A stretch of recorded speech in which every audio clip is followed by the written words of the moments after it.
Namaku Malik, dan aku seorang tukang sayur keliling. Aku jadi tukang sayur keliling sudah lebih dari 10 tahun. Aku berjualan sayur keliling sudah sejak aku masih lajang. Hingga sekarang aku sudah menikah dan juga sudah punya seorang anak perempuan.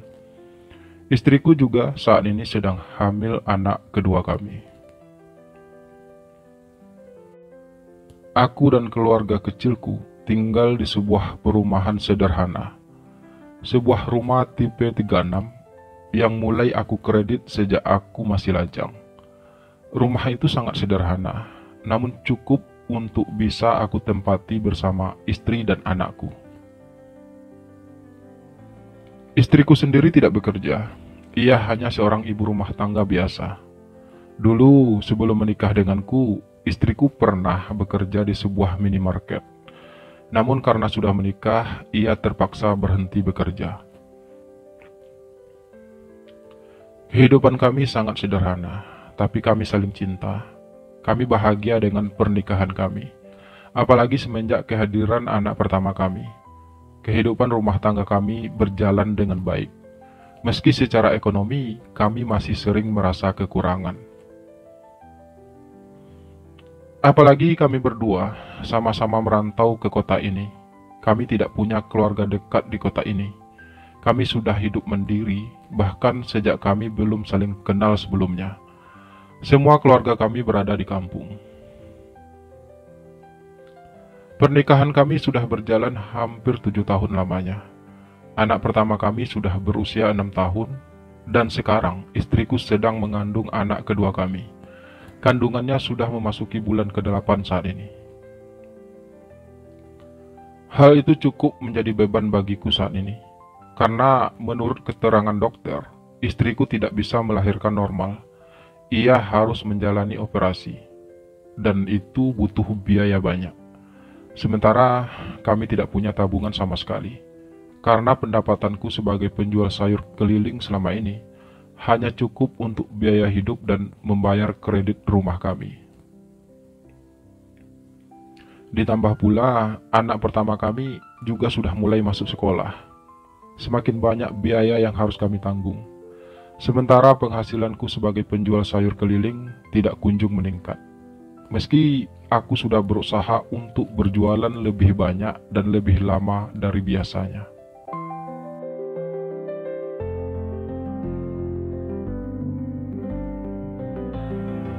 Aku berjualan sayuran dari pagi hingga siang hari. Aku berkeliling dari satu kompleks perumahan ke kompleks perumahan lainnya, dengan hanya memakai gerobak dorong. Rasa letih tidak membuat aku menyerah untuk terus berjuang mendapatkan rupiah yang aku kumpulkan dari satu pembeli ke pembeli lainnya. Setiap hari, aku terus saja berkeliling untuk menjual sayur-sayur yang aku dapatkan dari agen. Setiap hari, aku terus berusaha agar semua daganganku habis. Meski tak jarang, masih banyak sisa-sisa daganganku yang harus aku bawa pulang kembali karena tak habis dijual. Perjuanganku tak hanya sampai di situ. Sepulang berjualan sayuran, aku juga nyambi kerja di sebuah tempat cucian motor. Tempat cucian motor tersebut memang milik salah seorang temanku. Ia sengaja mengajak aku bekerja di tempat cuciannya karena ia tahu aku butuh tambahan uang. Meski aku hanya bekerja di sana hanya dari siang sampai sore hari. Namun setelah berbulan-bulan berjuang dan berusaha sekuat kemampuanku, uang yang aku kumpulkan belum juga cukup untuk biaya operasi melahirkan istriku. Sementara waktunya hanya tinggal 1 bulan lagi. Pernah temanku menyarankan agar aku menggunakan BPJS saja. Namun karena kami hanya merantau ke kota ini, kami tidak punya BPJS. Pernah aku coba datang ke kelurahan untuk mengurus hal tersebut, tapi pengajuan kami ditolak karena kata mereka tidak memenuhi syarat. Meski aku tidak tahu pasti syarat apa yang tidak terpenuhi tersebut, tapi aku memang tidak bisa berbuat apa-apa lagi. Aku juga pernah ingin mengajukan pinjaman ke pihak bank, tapi aku nggak punya agunan untuk jadi jaminan. Dan sudah pasti pihak bank tidak akan mengabulkan permohonan pinjaman kami. Karena itu, aku hanya bisa pasrah pada akhirnya. Aku tidak punya teman yang kehidupan ekonominya lebih baik dari kami, yang bisa aku jadikan tempat aku meminjam uang. Kalaupun ada, mereka juga pasti tidak mau, karena mereka tahu aku tidak akan mampu membayarnya. Sementara dari pihak keluargaku sendiri, yang jauh berada di kampung sana, juga tidak ada untuk tempat aku mengadu, karena kehidupan mereka di kampung juga sangat kekurangan. Apalagi sejak kedua orang tuaku meninggal beberapa tahun lalu, hampir tidak ada pihak keluarga yang peduli lagi sama kami. Dari pihak keluarga istriku sendiri juga tidak ada yang peduli dengan kehidupan kami. Sejak istriku memutuskan untuk menikah denganku, pihak keluarganya sudah tidak pernah lagi menghubungi kami. Bahkan jikapun kami hubungi, tanggapan mereka sangat dingin. Karena dari awal mereka memang tidak setuju akan pernikahan kami. Istriku memang merupakan anak ketiga dari mereka 5 bersaudara. Mereka 5 bersaudara, 4 orang perempuan dan 1 orang laki-laki. Orang tua istriku sangat ingin kalau anak-anak perempuannya menikah dengan orang yang punya kehidupan ekonomi yang baik. Namun karena istriku bersikeras untuk tetap menikah denganku meski tanpa restu kedua orang tuanya, hal itu membuat ia harus diasingkan oleh keluarganya sendiri, terutama oleh orang tuanya. Ia sudah tidak dianggap sebagai bagian dari keluarganya lagi. Memikirkan hal tersebut, terus terang aku jadi merasa bersalah terhadap istriku. Hanya demi bisa menikah denganku, istriku rela harus terbuang dari keluarga besarnya. Dan hal itu cukup menjadi beban tanggung jawab yang sangat besar bagiku.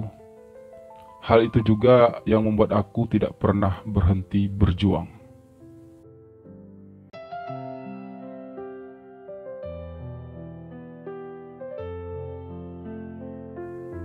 Sebagai seorang penjual sayur keliling, aku memang punya banyak pelanggan, terutama dari ibu-ibu kompleks perumahan yang aku datangi setiap harinya.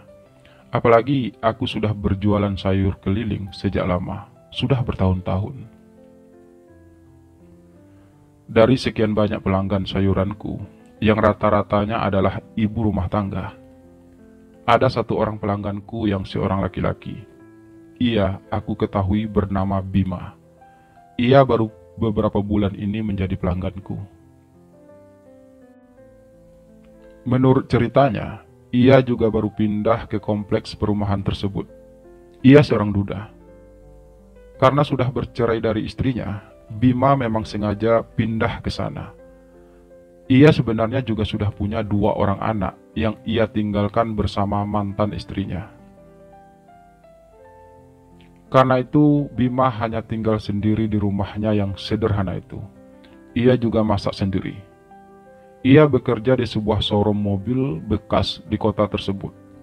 Penghasilannya juga lumayan besar. Setidaknya, begitulah cerita yang aku dengar dari mulut Bima sendiri. Bima memang cukup supel orangnya. Ia juga sedikit humoris. Ia suka bercerita banyak hal ketika ia berbelanja sayuran padaku. Hal itu cukup membuat kami jadi cepat akrab. Bima juga orang yang baik. Ia suka memberi uang kembaliannya padaku setiap kali ia berbelanja. Kedekatanku dengan Bima cukup membuat aku merasa sedikit nyaman. Bima mampu menghiburku saat aku sedang merasa letih. Ia juga sering menawarkanku untuk mampir ke rumahnya. Namun selama ini aku selalu menolaknya. Karena selain merasa tidak enak, aku juga harus berkeliling untuk berjualan. Bima memang langganan khusus bagiku. Hanya ia satu-satunya pelangganku yang aku langsung masuk ke halaman rumahnya. Tentu saja atas permintaan Bima sendiri. Aku malu kalau belanja bareng ibu-ibu kompleks. Begitu alasan Bima waktu itu. Saat aku tanya alasannya, kenapa ia meminta aku langsung masuk ke halaman rumahnya. Karena itu, setiap kali melewati rumah Bima, aku langsung saja masuk ke pekarangan rumahnya. Dan pasti ada aja yang Bima akan beli dariku. Ia memang termasuk orang yang hobi masak. Kadang ia juga pernah menawarkan aku makanan yang ia buat sendiri. Bima memang orang yang baik. Hal itu membuat aku jadi merasa terkesan dengannya. Aku jadi betah berlama-lama berada di halaman rumahnya, hanya untuk mendengarkan ia bercerita, sekaligus untuk aku bisa beristirahat sejenak di sana.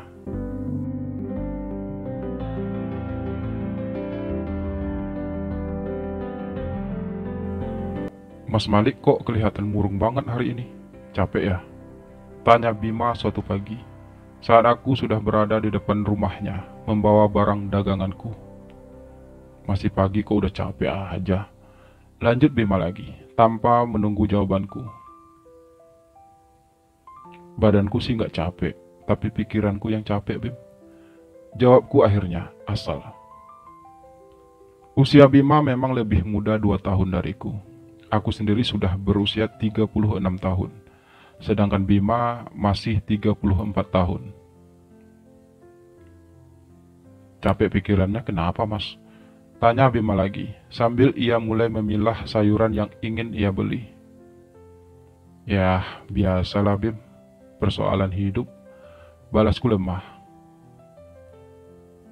Emang apa persoalan hidup yang sedang Mas Malik alami saat ini? Mas Malik cerita aja, siapa tahu saya bisa bantu. Ucap Bima lagi.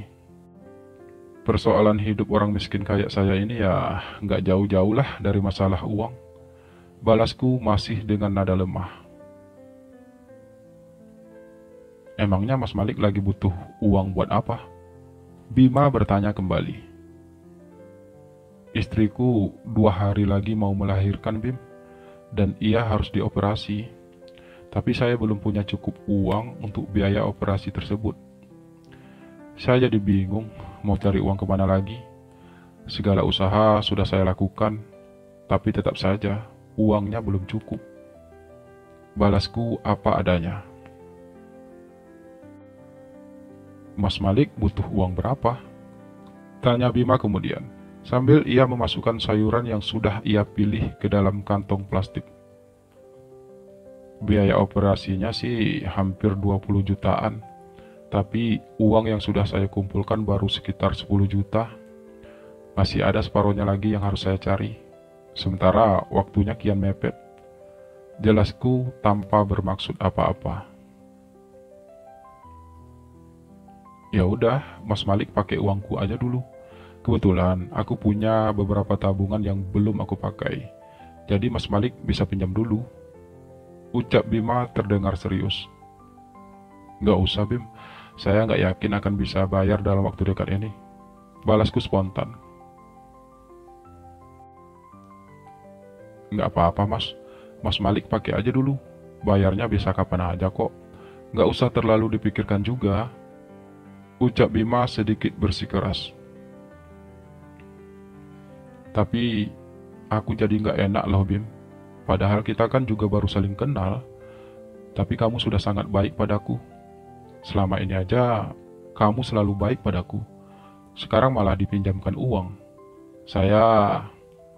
Aku sengaja menggantung kalimatku karena tidak tahu lagi harus berkata apa. Mas Malik tenang aja dan gak usah merasa berhutang budi seperti itu. Meskipun kita baru kenal, tapi aku yakin Mas Malik pasti orang baik. Lagi pula, bukankah sudah seharusnya sebagai sesama manusia memang harus saling bantu? Bima berucap kemudian. Untuk selanjutnya, aku hanya bisa terdiam. Aku benar-benar tidak tahu lagi harus berkata apa. Sebenarnya, aku juga tidak ingin menerima bantuan dari Bima tersebut, karena aku tidak yakin akan bisa mengembalikannya. Tapi, Aku juga merasa tidak enak hati jika harus menolak hal tersebut. Aku takut Bima tersinggung. Dan lagi pula, aku memang butuh uang tersebut. Aku juga nggak tahu harus mencari uang kemana lagi. Jadi nggak ada salahnya kalau aku menerima tawaran Bima tersebut. Toh, ia juga terlihat tulus ingin membantu tanpa mengharapkan apa-apa dariku. Ya udah, kalau kamu memang mau meminjamkan saya uang, saya akan terima. Tapi saya nggak bisa janji akan bisa membayarnya dalam waktu dekat ini. Ucapku akhirnya. Oke, nggak apa-apa. Mas Malik tunggu di sini dulu ya. Saya mau ke dalam dulu ngambil uangnya. Bima berucap sambil ia melangkah masuk ke rumahnya. Beberapa saat kemudian, Bima pun keluar dengan membawa uang tersebut. Ia langsung menyerahkan uang itu padaku. Mas Malik hitung dulu aja, katanya ringan. Nggak usah Bim, saya percaya aja sama kamu. Dan terima kasih banyak ya, kamu sudah sangat baik padaku. Sekali lagi terima kasih. Ucapku sedikit bergetar karena merasa terharu. Iya, sama-sama Mas Malik. Semoga operasinya berjalan lancar ya. Balas Bima terdengar tulus. Iya Bib, terima kasih sekali lagi. Kalau begitu, saya pamit ya. Ucapku akhirnya. Oke Mas Malik, nanti malam kalau ada waktu, Mas Malik jalan-jalan ke sini ya. Kita ngobrol-ngobrol. Balas Bima kemudian. Oh, oke. Saya usahakan datang nanti malam ya. Ucapku membalas. Dan dengan perasaan lega, aku pun segera pergi dari rumah Bima. Aku ingin segera pulang dan menyetorkan uang biaya operasi istriku ke rumah sakit. Meski perasaanku saat ini jadi merasa kurang enak hati terhadap Bima. Biar bagaimanapun, aku merasa sangat berhutang budi padanya. Ia sudah sangat membantuku. Sementara, ia bukan siapa-siapa bagiku. Kami hanya kenalan biasa. Tapi Bima sudah begitu baik padaku. Apapun akan aku lakukan untuk bisa membalas kebaikannya tersebut.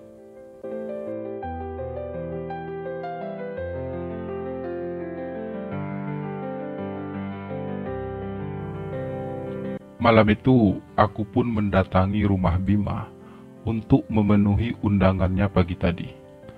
Bima menyambutku dengan senyum ramahnya. Ia segera mempersilahkan aku masuk dan duduk di ruang tamu rumahnya. Diminum kopinya Mas Malik, mumpung masih panas. Tawar Bima ketika ia akhirnya kembali dari dapur dan membawa 2 gelas kopi hangat dan sepiring kue basah dan juga beberapa buah pisang. Iya Bim, balasku sambil mulai meminum kopi yang masih terasa sedikit panas tersebut. Kuenya juga boleh sekalian dicicipi Mas. Bima berucap lagi. Dengan perasaan masih merasa sungkan, aku pun mencoba mencicipi kue tersebut. Gimana Mas? Enak kuenya?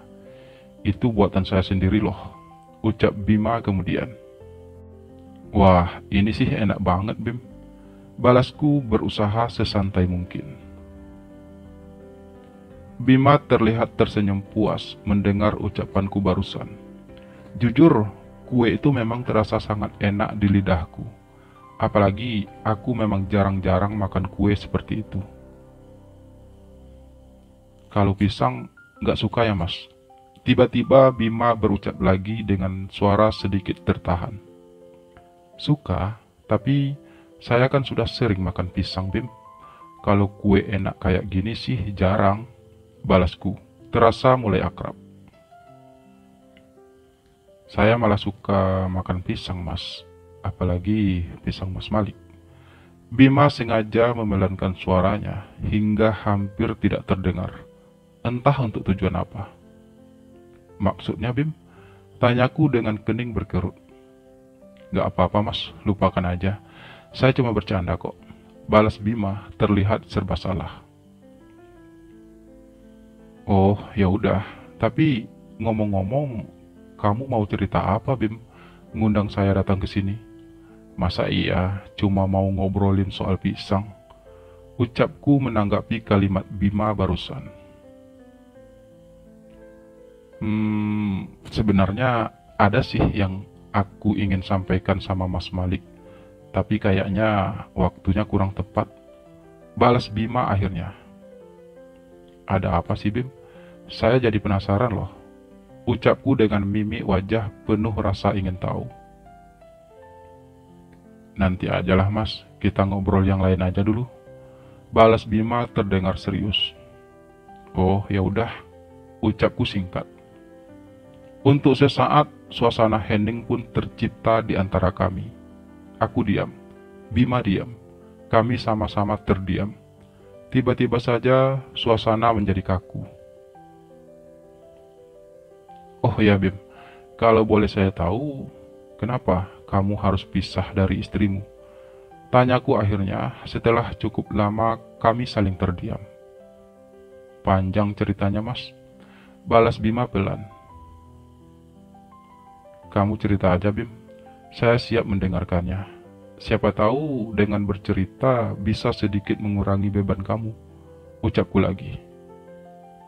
Sebenarnya sudah nggak ada beban lagi sih mas, saya sudah ikhlas dengan semua itu. Lagi pula itu memang jalan terbaik buat kami, balas Bima.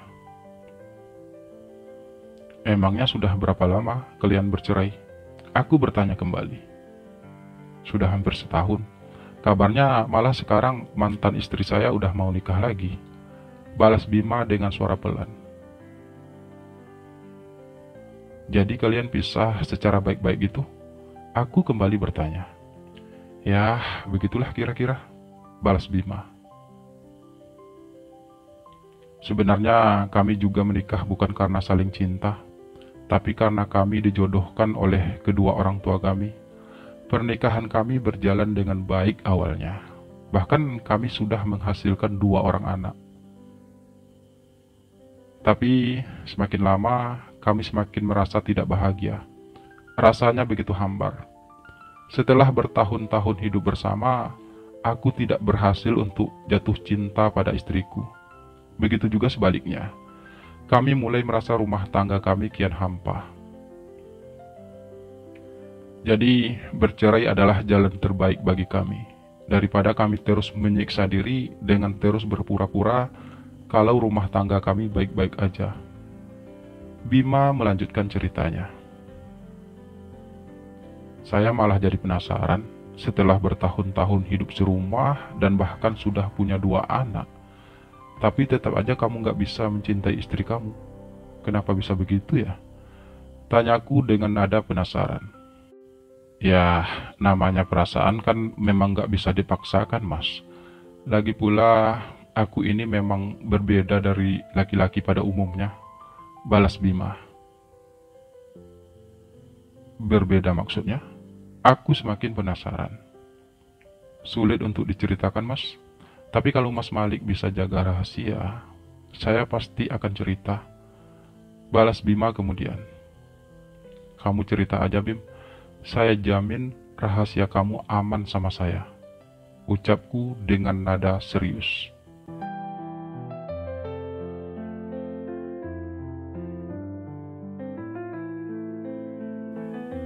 Sebenarnya aku ini seorang gay mas. Sudah lama aku menyadari itu semua. Bahkan jauh sebelum aku dijodohkan dan menikah dengan istriku. Tapi selama ini aku selalu memendam hal tersebut. Terlalu banyak hal yang harus aku jaga, terutama kehormatan orang tuaku. Biar bagaimanapun, aku ini anak tunggal mas. Hanya aku satu-satunya harapan orang tuaku untuk melanjutkan keturunan kami. Itu juga yang menjadi alasanku kenapa aku mau dijodohkan. Selain itu, aku juga berharap dengan menikah aku bisa berubah dan tidak lagi menyukai laki-laki seperti yang aku alami selama sebelum aku menikah. Meski selama itu aku tidak pernah sekalipun pacaran dengan laki-laki, aku hanya bisa memendamnya. Namun ternyata hal itu nggak mudah.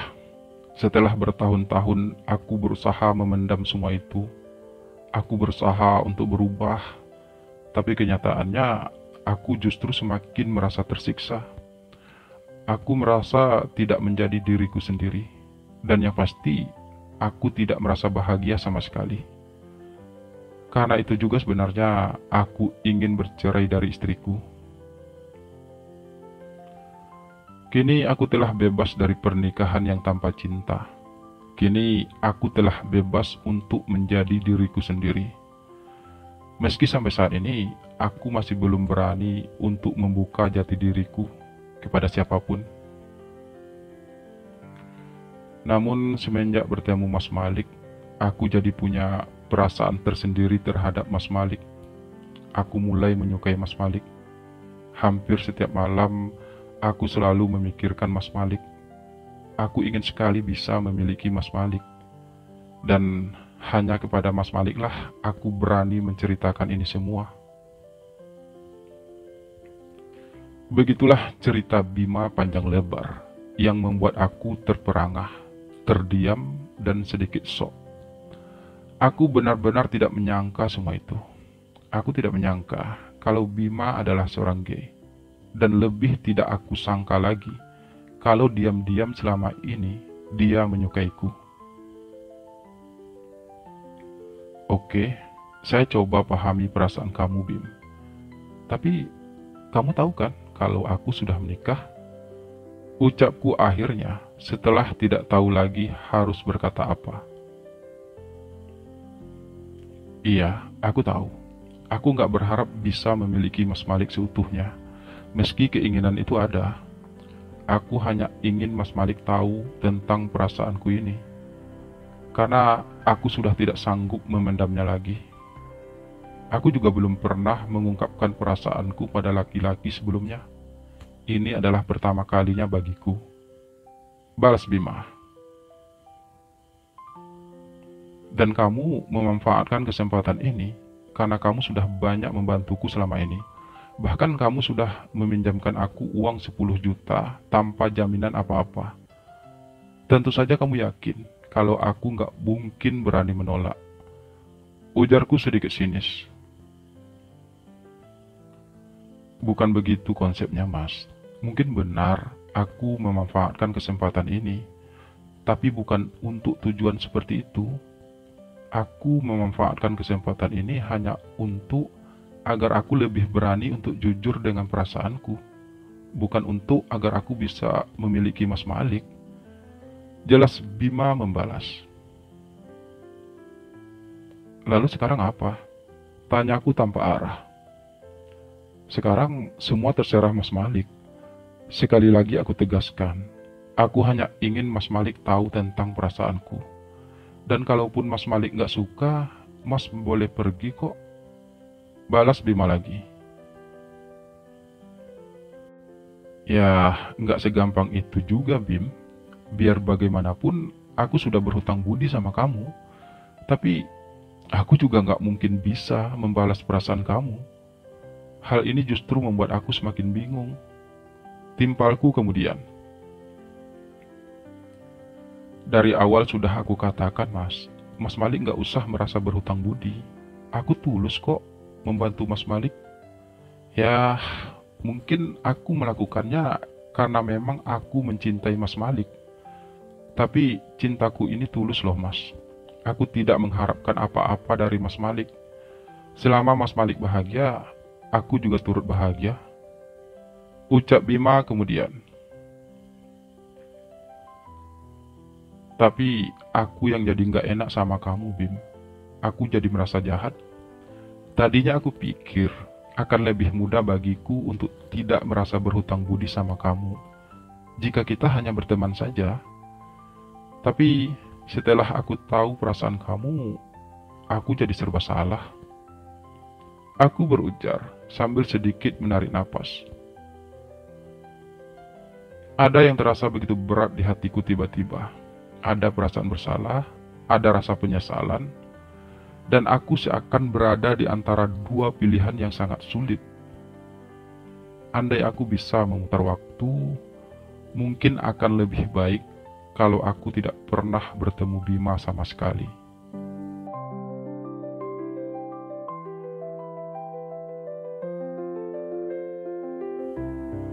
Dan waktu pun masih terus berputar. Istriku akhirnya selesai dioperasi. Anak kedua kami lahir dengan selamat. Tapi istriku harus menjalani pengobatan lebih lanjut pasca melahirkan. Menurut keterangan dokter, istriku mengalami pendarahan serius setelah operasi. Ia harus menjalani pemeriksaan oleh dokter lebih lanjut. Hal itu cukup membuat aku merasa cemas. Keadaan istriku tidak kunjung membaik, meski pihak rumah sakit sudah berusaha semampu mereka. Hingga akhirnya, istriku dinyatakan sudah meninggal dunia oleh dokter karena pendarahan. Aku tertunduk lesuh mendengar kabar itu. Aku belum siap untuk kehilangan istriku. Apalagi mengingat anak-anak kami masih kecil-kecil. Bahkan anak kedua kami masih belum genap berusia 1 hari.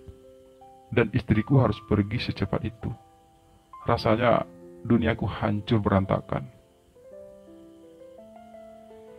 Aku jadi kehilangan kendali. Aku sempat mengamuk di rumah sakit, tapi pihak rumah sakit berusaha untuk menenangkanku. Aku juga tidak tahu lagi mesti ngapain sekarang. Dunia menjadi gelap bagiku. Aku kehilangan arah. Bagaimana bisa aku membesarkan kedua anakku tanpa istriku? Bagaimana bisa aku melanjutkan hidupku tanpa istriku? Bagaimana hari-hariku tanpa dia? Oh, sakit sekali rasanya. Begitu pedih. Beruntunglah Bima datang waktu itu setelah aku mengabarinya. Aku sengaja mengabari Bima karena aku tidak tahu lagi harus mengadu kepada siapa. Aku tidak punya keluarga lain di kota ini. Hanya Bima satu-satunya orang yang dekat denganku saat ini. Karena itulah ia orang pertama yang aku hubungi. Dan setelah Bima berhasil menenangkanku, kami pun segera mengurus segala sesuatunya. Biar bagaimanapun, orang tua dan keluarga istriku harus tahu hal tersebut. Karena itu, aku pun segera mengabari mereka dan juga pihak keluargaku yang berada di kampung. Setelah mengurus segala sesuatunya dengan dibantu Bima tentunya, akhirnya jenazah istriku sudah bisa dibawa pulang. Demikian juga anakku. Dan dengan dibantu para tetangga dan juga beberapa orang teman kenalanku, pemakaman istriku pun dilakukan sore itu tanpa menunggu pihak keluarganya datang. Yang kemungkinan besarnya mereka tidak akan datang. Mengingat hubungan kami yang kurang baik selama ini. Mengingat betapa mereka tidak setuju dengan pernikahan kami. Tapi bagiku, itu semua juga tidak penting lagi. Hadir tidak hadirnya mereka tidak akan membuat istriku hidup kembali. Semua sudah terjadi, dan aku harus menerima semua itu dengan lapang dada. Aku hanya berharap, semoga aku kuat menjalani semua ini. Proses pemakaman itu berjalan dengan baik, diiringi dengan derayan air mata di pipiku yang tak kunjung berhenti, melihat tubuh istriku yang dimasukkan ke liang lahat. Rasanya aku belum sanggup menghadapi ini semua sendirian. Mas Malik yang kuat ya. Begitu suara Bima coba menghiburku. Makasih ya Bim, balasku sedikit serak. Bima terlihat berusaha membuatku tenang. Ia berusaha untuk selalu mendampingiku. Ia berusaha untuk membantuku dalam menghadapi itu semua. Sehingga aku tidak merasa sendirian. Dan hal itu cukup membuat aku merasa kuat. Mungkin inilah jawabannya. Kenapa aku harus dipertemukan dengan Bima. Mungkin kehadirannya memang sangat aku butuhkan. Mungkin untuk inilah dia datang dalam hidupku. Menjaga saat aku merasa rapuh.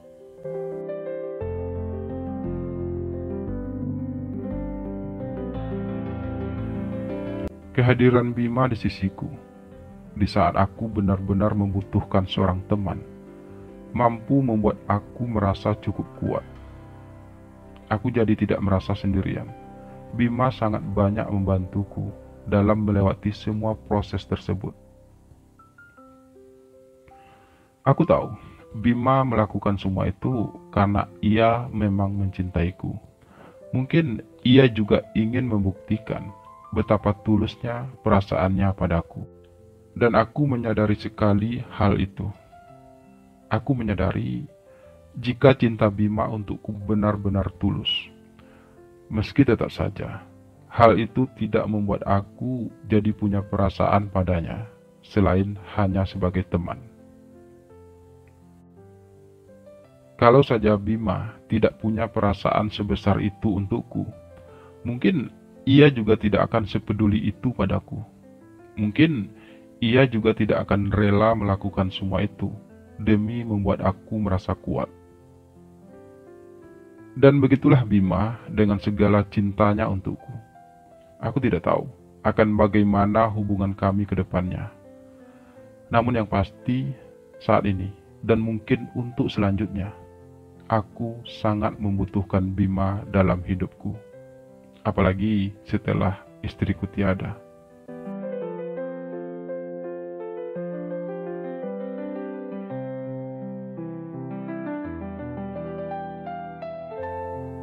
Waktu masih terus bergulir.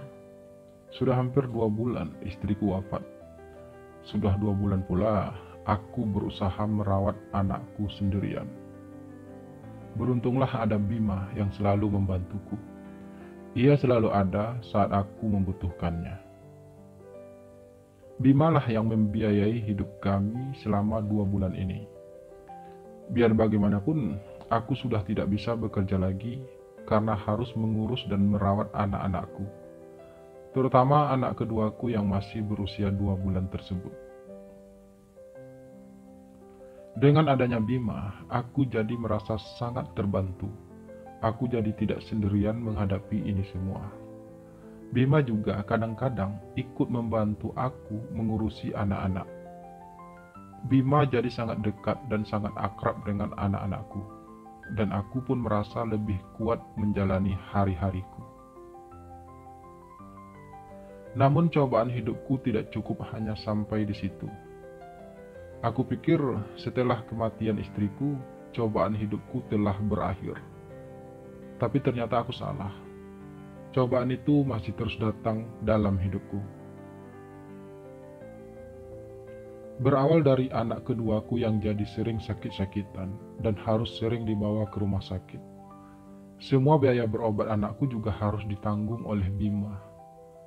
Namun anakku tak kunjung membaik, hingga akhirnya pihak rumah sakit pun menyerah dan anakku pun harus menyusul ibunya. Untuk kedua kalinya dalam waktu yang sangat singkat, aku kembali harus kehilangan orang yang aku sayang. Aku harus kehilangan anak keduaku yang bahkan masih berusia 2 bulan tersebut. Betapa aku kian merasa terpukul. Rasa sakit karena kehilangan istriku masih membekas di hatiku. Kini aku harus menghadapi kenyataan bahwa aku juga harus kehilangan anak bungsuku. Sungguh sebuah kenyataan yang teramat rumit bagiku. Kenapa aku harus mengalami ini semua? Mengapa aku harus kehilangan orang yang aku sayang pada saat yang hampir bersamaan? Apa salahku sebenarnya? Mas Malik yang sabar ya. Begitu ucap Bima memberi aku semangat. Iya Bim, makasih ya. Balasku terdengar lemah. Sekali lagi, Bima mampu membuat aku menjadi lebih kuat. Dia dengan setia terus mendampingiku menghadapi semua cobaan yang datang dalam hidupku. Dia selalu berhasil membuat aku tidak merasa sendiri. Kini hanya anak perempuan pertamaku yang masih aku miliki. Anak perempuan yang masih berusia 6 tahun tersebut. Ia terlihat sangat murung, meskipun ia belum tahu arti sebuah kehilangan. Namun aku percaya, dalam hatinya masih terus bertanya-tanya, kemana ibunya? Kenapa ibunya tak pernah pulang? Dan sekarang ia harus kehilangan adiknya, teman yang baru bisa ia ajak bermain. Melihat anak sulungku tersebut, hatiku semakin terenyuh, pilu. Tak sanggup rasanya melihat kesedihan di wajahnya yang mungil tersebut. Untunglah Bima selalu berhasil membuat ia tersenyum. Bima selalu mampu menghiburnya. Bima yang tak pernah berhenti memberikan segala perhatian dan kasih sayangnya kepada kami selama ini. Sudah terlalu banyak pengorbanan yang Bima lakukan untuk aku dan anakku. Ia begitu tulus memberikan semuanya, baik itu uang, waktu, kesempatan, perhatian, dan segala kasih sayangnya. Manusia mana yang tidak akan tersentuh hatinya melihat ketulusan sebesar itu? Apalagi aku ini hanya manusia biasa, yang begitu lemah dan tak berdaya menghadapi kenyataan hidup ini sendirian. Kehadiran Bima dan segala kebaikannya selama ini benar-benar mampu menyentuh hatiku. Ia hadir di saat aku benar-benar membutuhkannya. Ia datang di saat yang tepat, di saat hatiku benar-benar rapuh oleh kehidupan yang tidak pernah memihak padaku. Ia selalu ada di saat aku membutuhkan tempat untuk bersandar. Lalu, salahkah aku bila mulai menyukainya? Salahkah aku bila hatiku mulai mengaguminya? Kepribadiannya yang lembut dan penuh perhatian membuat aku jadi ingin membalas semua kebaikannya padaku, membuat aku jadi ingin membahagiakannya. Tapi, apa mungkin aku bisa jatuh cinta padanya? Apa mungkin aku bisa jatuh cinta pada seorang laki-laki hanya karena ia terlalu baik padaku? Lalu kenapa harus Bima? Kenapa ia harus seorang laki-laki? Terlalu banyak tanya dalam hatiku, namun tak kunjung dapat aku temukan jawabannya.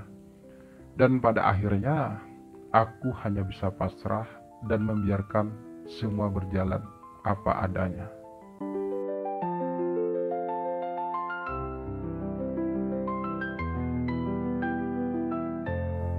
Waktu pun terus berputar, tanpa bisa dicegah ataupun dipacu. Aku mulai belajar untuk merelakan segalanya. Aku mencoba bertahan, meski hatiku terasa begitu rapuh. Anak perempuanku satu-satunya itulah yang membuat aku tetap kuat. Apalagi sekarang ia harus mulai masuk sekolah. Hidup harus tetap berjalan, hidup harus tetap berputar, dan demi anakku, aku harus tetap berjuang. Aku mengantar anakku ke sekolah sambil aku mulai berkeliling berjualan sayuran. Sepulang berjualan, aku pun menjemput anakku ke sekolah. Begitulah rutinitas yang aku lakukan saat ini.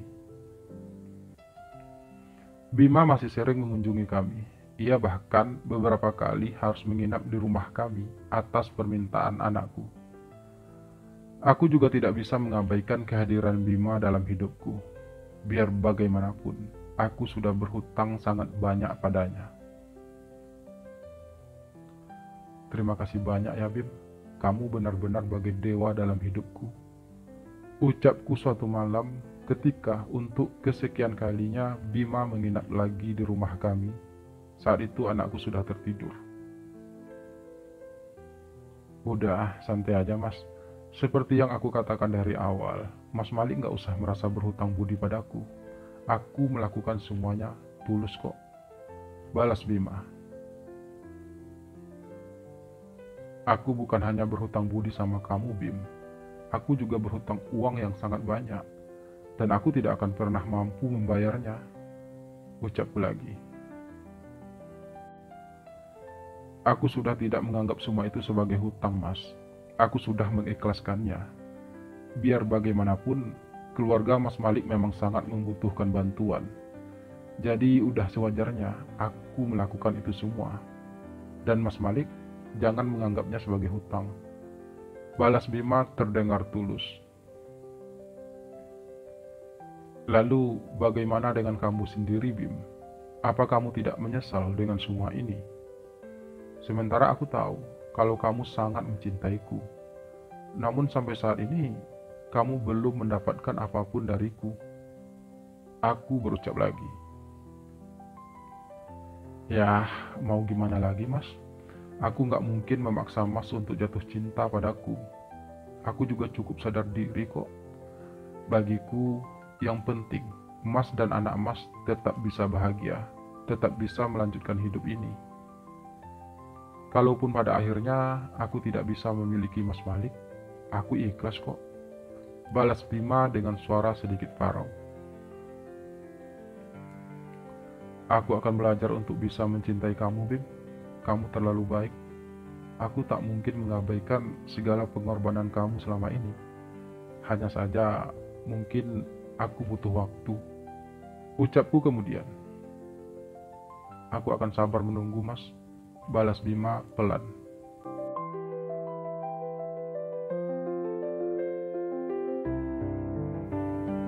Oh ya, Mas. Ada yang ingin aku sampaikan sama Mas Malik. Ucap Bima kemudian. Setelah beberapa saat kami hanya saling terdiam. Kamu mau menyampaikan apa? Tanyaku sedikit heran. Jadi gini mas, sebelumnya aku minta maaf. Aku nggak bermaksud apa-apa kok. Ini pun kalau Mas Malik mau. Ucap Bima sambil sedikit menarik napas. Jadi rumah yang aku tempati sekarang itu masa kontraknya sudah habis.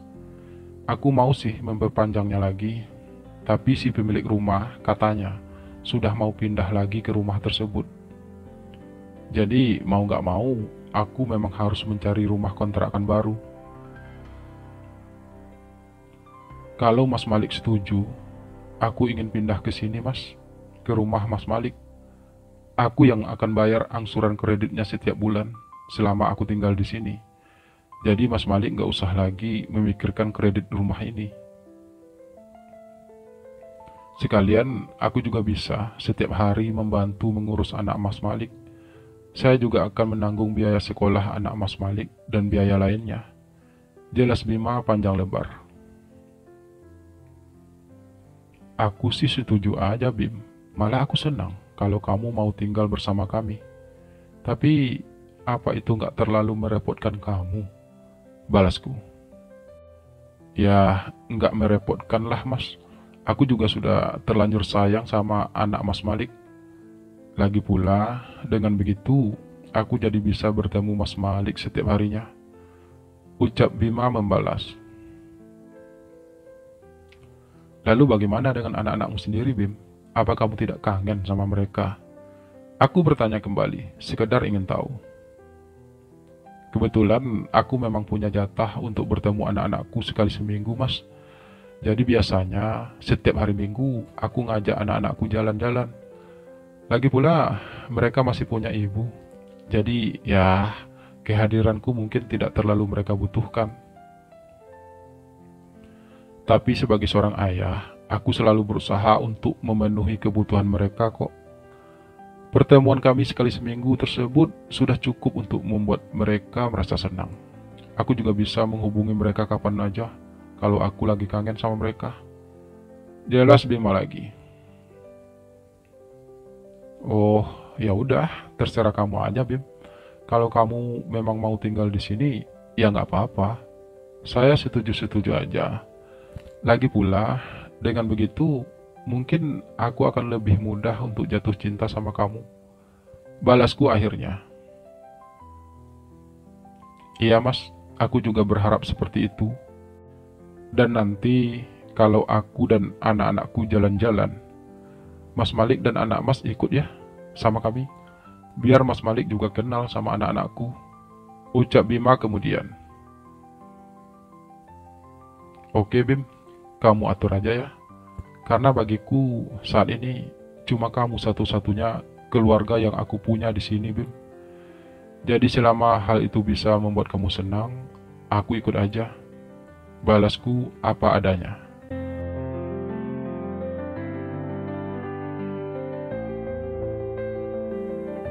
Dan begitulah, Bima pun akhirnya tinggal serumah denganku. Dan hal itu cukup merubah segalanya. Rumah kami jadi lebih bersih dan rapi. Bima memang rajin membersihkan rumah. Ia juga rajin memasak, dan masakannya juga enak. Hidupku jadi punya warna kembali. Aku seakan menemukan kembali sosok seorang istri dalam rumahku. Bima juga semakin penuh perhatian terhadap aku dan anakku. Ia terlihat begitu tulus melakukan semua itu. Dan kian lama, hatiku pun kian tersentuh olehnya. Pada akhirnya, sekuat apapun aku menolak hadirnya rasa itu. Sekuat itu pula rasa itu kian tumbuh di hatiku. Aku mulai terhanyut dengan perasaanku terhadap Bima. Dan harus aku akui, Bima berhasil membuat aku jatuh cinta padanya. Aku mau ngomong sesuatu sama kamu, Bim. Ucapku suatu malam.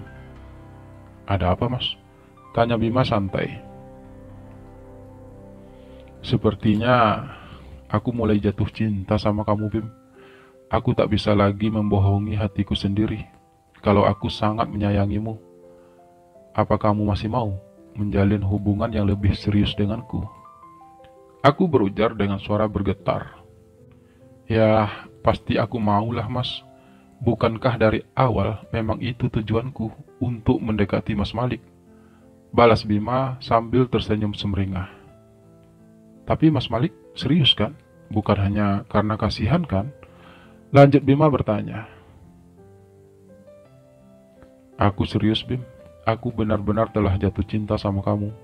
Tapi aku juga nggak tahu harus ngapain untuk membuktikan itu semua.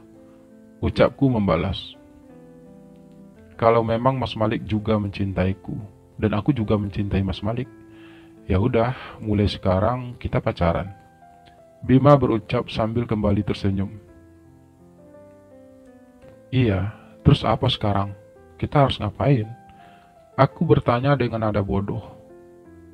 Aku juga nggak tahu sih, Mas. Aku juga belum pernah pacaran sama laki-laki sebelumnya. Tapi kita kan sama-sama sudah pernah menikah, Mas. Kita harusnya tahu apa yang harus kita lakukan selanjutnya. Balas Bima.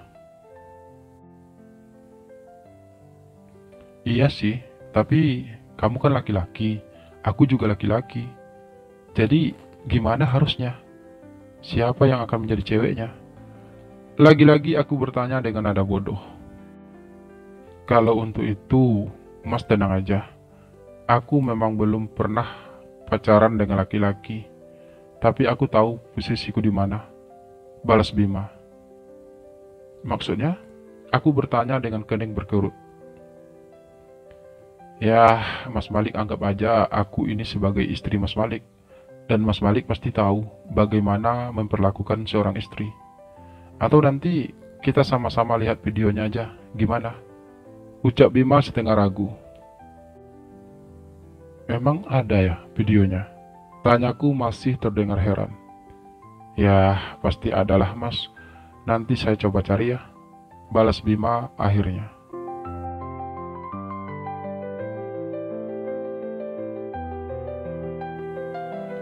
Akhirnya aku dan Bima pun resmi berpacaran. Dan aku merasa bahagia dengan semua itu. Apalagi Bima. Ia terlihat lebih bersemangat dari biasanya. Dia jadi semakin penuh perhatian. Aku juga jadi semakin sayang padanya. Hari-hariku jadi penuh warna. Aku seakan menemukan kebahagiaan lain dalam hidupku. Mungkin hal itu tidaklah sempurna, tapi cukup untuk membuat aku jadi merasa bahagia setiap harinya. Walau jujur saja, aku sebenarnya tidak terlalu merasa nyaman menjalani itu semua. Aku sering merasa risih sendiri. Aku merasa khawatir dan merasa takut. Takut jikalau ada yang tahu akan hubungan kami. Takut jikalau ada yang curiga dengan kedekatan kami. Aku juga merasa kurang nyaman karena kami tinggal bersama anakku. Aku takut kalau anakku suatu saat memergoki perbuatan kami. Karena itu, aku dan Bima pun sepakat untuk lebih berhati-hati dalam bersikap. untuk lebih berhati-hati dalam mengumbar perasaan kami. Aku tidak ingin siapapun tahu tentang hubungan kami. Cukup hanya kami berdua saja yang tahu. Cukup hal itu hanya menjadi rahasia antara kami berdua. Dan aku tidak tahu akan sampai kapan hubungan kami akan bertahan. Meskipun kami saling cinta, namun aku menyadari sekali kalau semua itu adalah sebuah kesalahan. Dan aku tidak ingin selamanya hidup dalam kesalahan tersebut. Pada saatnya nanti, aku dan Bima memang harus saling melepaskan. Namun untuk saat ini, aku akan berusaha untuk membuat Bima merasa bahagia. Aku akan memberi Bima kesempatan sepenuhnya untuk bisa merasakan indahnya cinta kami.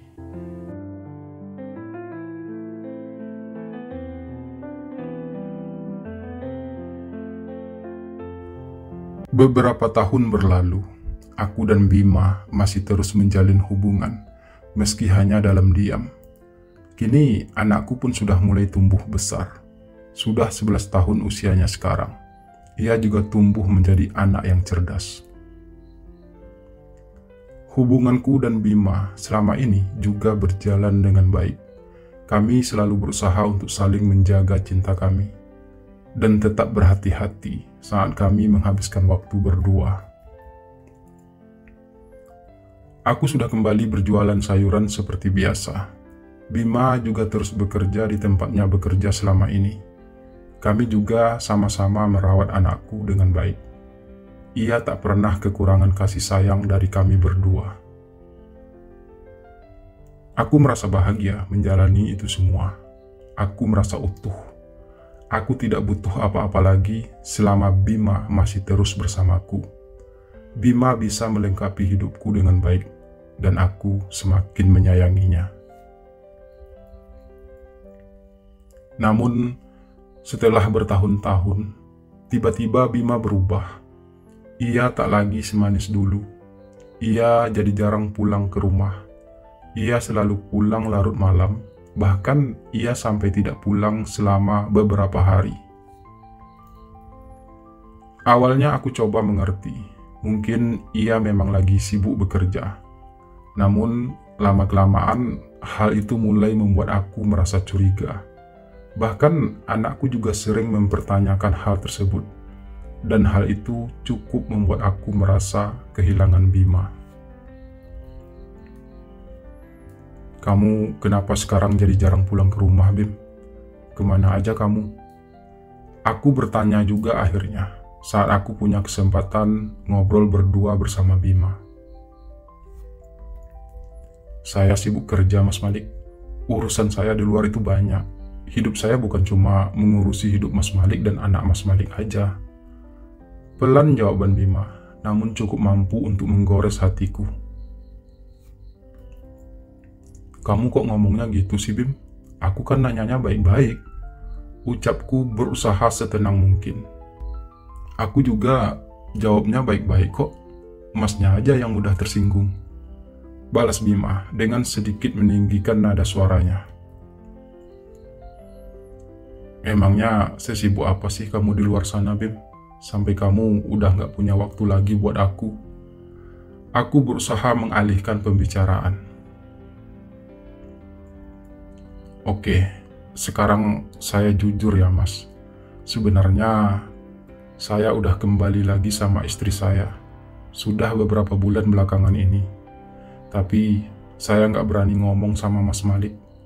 Dan karena Mas Malik udah mempertanyakan hal tersebut, saya terpaksa mengatakannya sekarang. Jelas Bima akhirnya. Oh, aku terdiam sesaat. Entah apa yang aku rasakan saat ini. Kecewa, marah, sakit, dan entah rasa apa lagi yang ada dalam hatiku saat ini. Kenapa kamu harus setega ini sama aku sih, Bim? Salahku apa? Tanyaku akhirnya. Mas gak salah apa-apa kok. Saya hanya merasa mungkin sudah saatnya kita harus mengakhiri semua ini, Mas. Balas Bima. Kenapa kamu baru ngomongnya sekarang? Kenapa harus sekarang? Di saat aku benar-benar telah jatuh cinta sama kamu. Di saat aku sudah terlanjur sayang sama kamu, Bim. Dan di saat aku mulai merasa takut kehilangan kamu. Ucapku kemudian apa adanya. Karena menurut saya ini adalah saat yang tepat bagi saya untuk pergi dari kehidupan Mas Malik.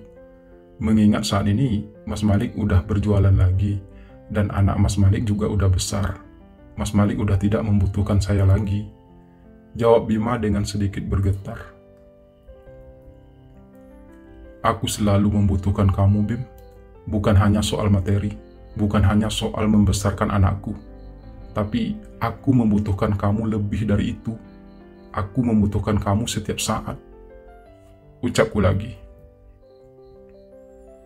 Tapi aku sudah punya kehidupan lain saat ini, Mas. Aku sudah kembali pada istriku, pada anak-anakku. Mereka sangat membutuhkan aku saat ini, dan aku harus ada untuk mereka. Balas Bima tertahan. Kamu yang memulai semua ini, Bim. Dan sekarang kamu juga yang ingin mengakhirinya. Tega kamu, Bim. Tega kamu membuat aku jatuh cinta sama kamu, lalu kemudian kamu campakkan begitu saja. Suaraku sedikit lirih. Maaf, Mas. Aku terpaksa melakukan semua ini. Aku masih mencintai Mas Malik. Tapi aku tidak ingin selamanya hidup seperti ini. Aku harap Mas Malik juga begitu. Aku harap Mas Malik bisa hidup normal kembali seperti dulu. Balas Bima ikut lirih. Jadi, kapan kamu akan pergi? Tanyaku akhirnya setelah aku terdiam beberapa saat. Secepatnya, Mas. Balas Bima singkat.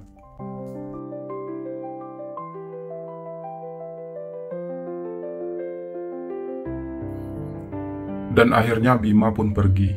Ia pergi dari rumahku. Ia pergi dari hidupku. Bahkan juga dari hatiku. Aku merasa sakit dengan semua itu. Sekian tahun kami hidup bersama, kini semuanya telah berakhir dengan sangat menyakitkan bagiku.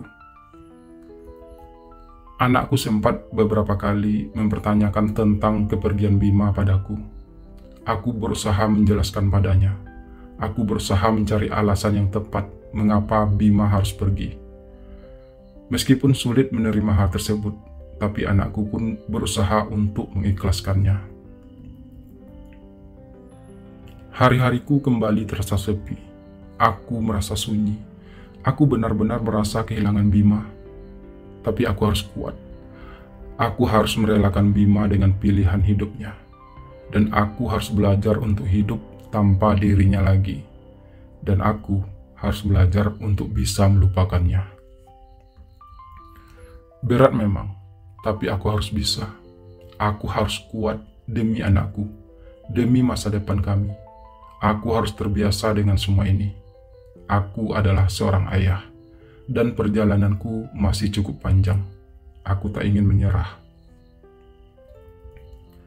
Mungkin aku memang telah kehilangan Bima, tapi aku tidak boleh kehilangan diriku sendiri. Bima hanyalah sepenggal kisah dalam perjalanan hidupku. Dan kisahku dengan Bima akan selalu terukir di dalam hatiku selamanya.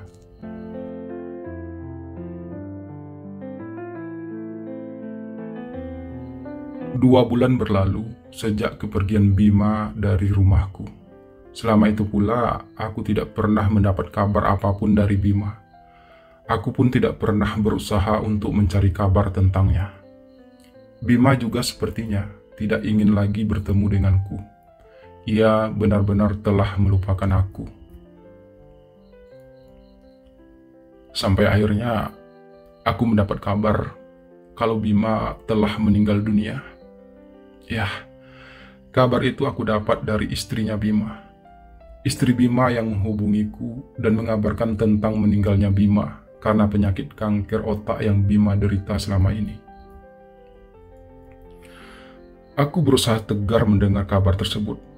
Aku datang ke rumah Bima sesaat sebelum jenazahnya diantarkan ke pemakaman terdekat. Dan setelah Bima dimakamkan, tiba-tiba istri Bima mendatangiku. Ia memberikan aku sebuah amplop yang berisi sebuah surat. Mas Bima menitipkan ini buat Mas Malik. Katanya ini bersifat rahasia dan hanya Mas Malik yang boleh membacanya. Begitu ucap istri Bima sambil menyerahkan surat tersebut padaku. Mas Bima divonis memiliki kanker otak beberapa bulan yang lalu, sebelum ia memutuskan untuk kembali padaku. Mas Bima menceritakan hal tersebut padaku saat akhirnya kami kembali. Katanya ia ingin menghabiskan sisa hidupnya bersama anak-anaknya. Lanjut istri Bima kemudian. Aku terenyuh mendengar hal tersebut. Mengapa Bima tidak pernah cerita tentang penyakitnya padaku?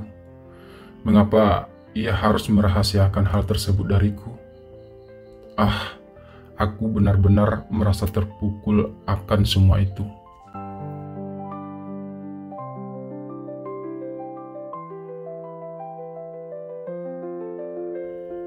Sesampai di rumah, aku pun segera membuka surat dari Bima tersebut. Aku membacanya sambil mataku terus berkaca-kaca. Hatiku terasa pedih, sangat pedih. Aku benar-benar tidak menyangka semua ini. Begini kira-kira isi surat Bima tersebut. Teruntuk Mas Malik yang baik. Saat Mas Malik membaca surat ini, itu artinya aku sudah tidak ada lagi di dunia ini.